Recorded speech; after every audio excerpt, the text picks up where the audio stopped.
from our home that we sold to a rent home back into another home that we bought. And because of you guys and the way a lot of you helped us during that season of our life, the way you guys came and cleaned my home, the way you guys came and gave while we were trying to figure out what life was bringing to us next.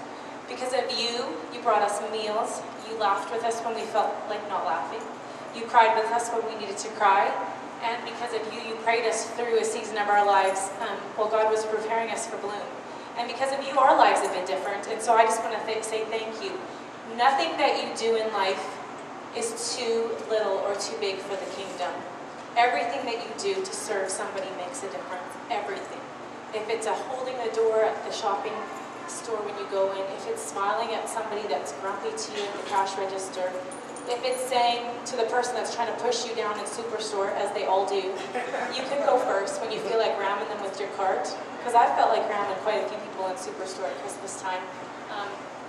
You know, I look across this morning and I see people that brought boxes to our home. I see people that,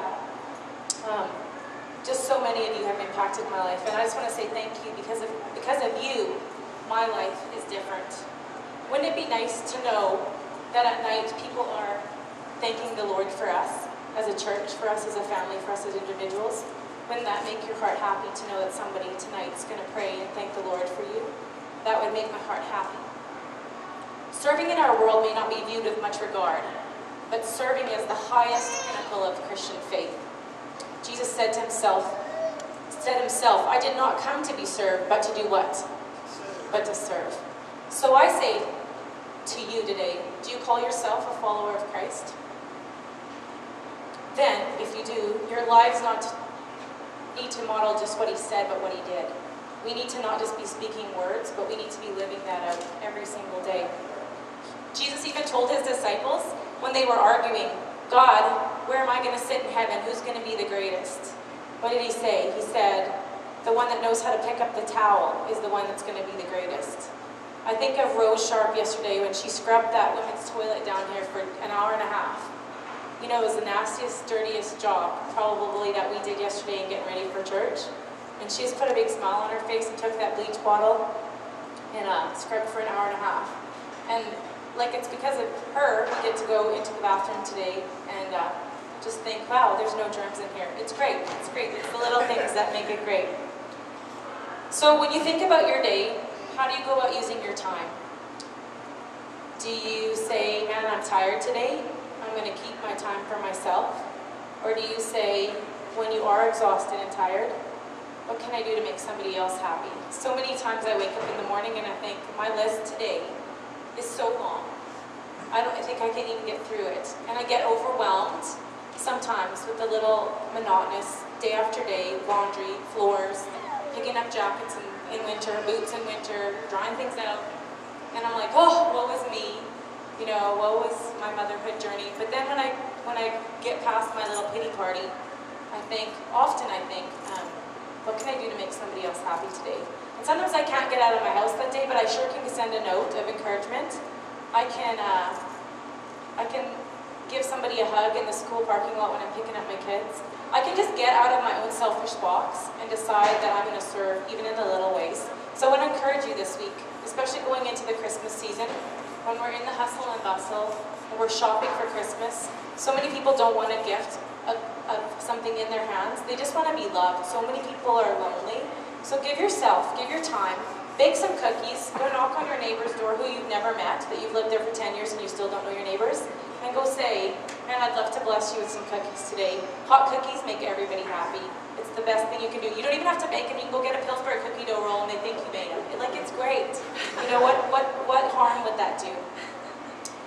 I want to talk to you a little bit about some people in our congregation this morning that, because of them, lives have been changed. First of all, I want to start out with the people that help at Bloom on a week-to-week basis. Some of the people that you maybe don't see or realize, and they don't want to be realized, but I want to tell you today that because of you, church happens here on Sunday morning. Our musicians give countless hours during a week, the most probably of hours. They rehearse, they set up, they tear down, and they give a lot of time. So thank you, musicians, for for what you do. Thank you for the kids workers. Does anybody ever go downstairs, even if your kids aren't there, and say, thank you for loving on our babies today. Thank you for teaching our kids. That's huge, that our people are willing to love on those kids and play games till they need to go home and have a nap. Today when I was praying through what I was going to say this morning, a little jingle came into my head, and I know you love it when I sing kids jingles. But this little jingle came to my head that my mom and dad taught me when I was little, and it went like this, so just forgive me.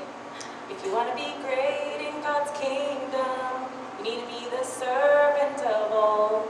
If you want to be great in God's kingdom, you need to be the servant of all. And they went on and on. So just a little jingle.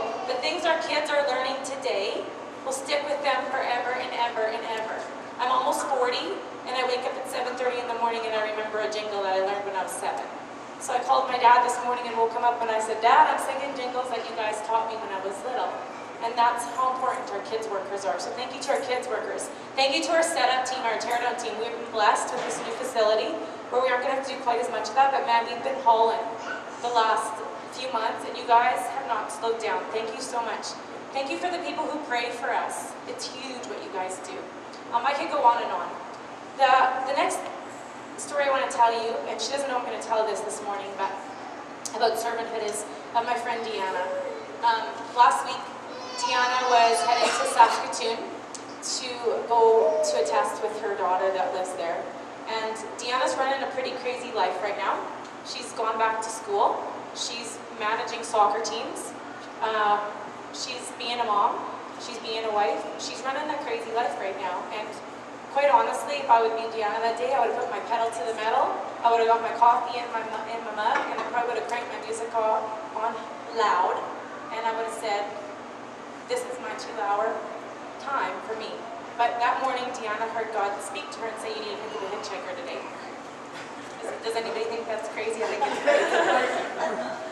So, before she even exited the city, guess what? There's a hitchhiker standing there, a lady. And this lady is a mother of 5, and she was fleeing from an abusive situation that day. And she had left her home with a backpack on her back, and it was snowing and cold that day. And Deanna stopped and picked her up. And for the next 2 hours, Deanna bought her lunch, she listened to her story, and she loved on her. And she made her life be changed forever. I don't doubt for a minute that that lady will never ever forget the angel that God sent that day.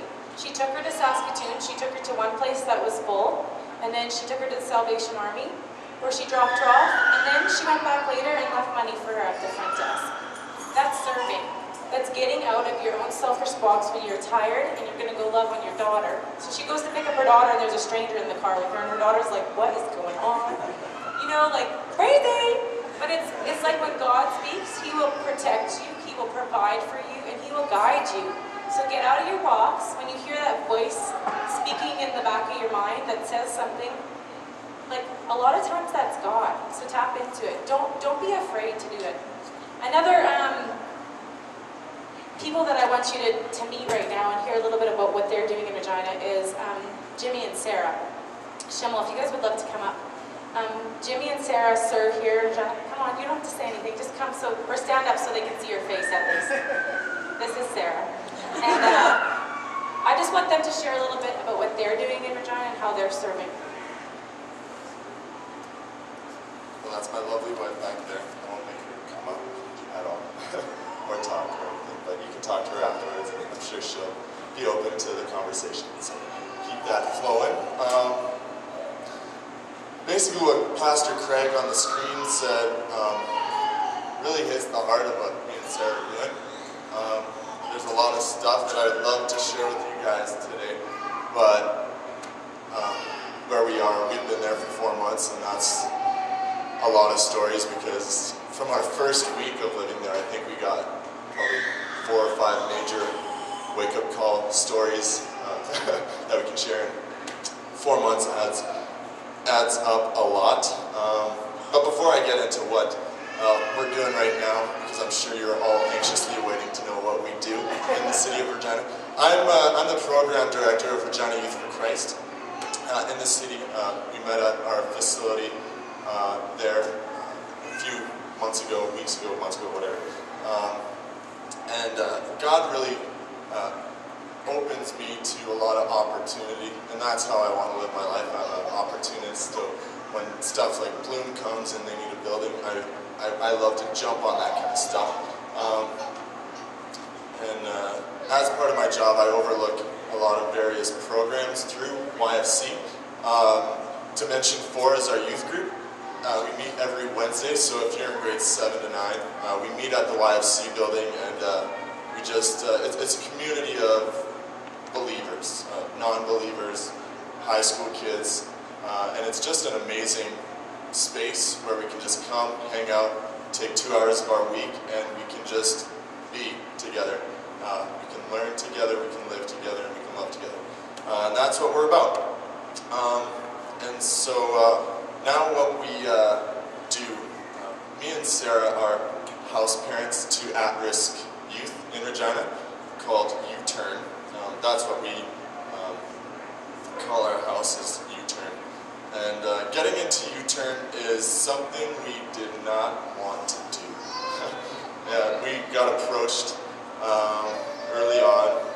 We weren't even married yet, but they knew we were getting married. And part of being a house parent is you have to, go to church, attend whatever, and you have to be married, because if you're not married, parenting, Christian beliefs and whatnot. So we weren't even married, but my boss, who oversees all of YFC, because U-Turn is through YFC, my boss approached us as we were in the engaged area, and he's like, when you guys are married, you guys should become house parents. And we're just like, we don't even know how to live together yet. How can we be house parents and take care of at-risk kids when, we haven't even had a chance to live as a married couple? And so we said no the first time, and we just threw that idea out the window. And a year later, to the date, actually, they approached us, and stuff that was going on with us. We were looking at buying a house. We were, starting to become, responsible adults and whatnot. You get a career, you get a house, you start having your own kids and stuff like that.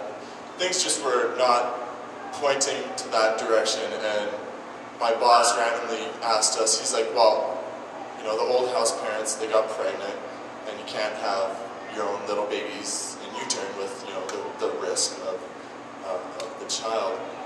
And so he's like, would you guys want to be house parents again? And we're just like, we threw that idea out long ago.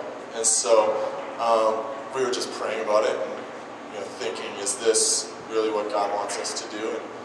And everything was pointing to U-Turn.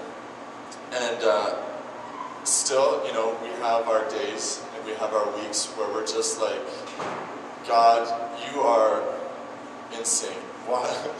We do not want to be here.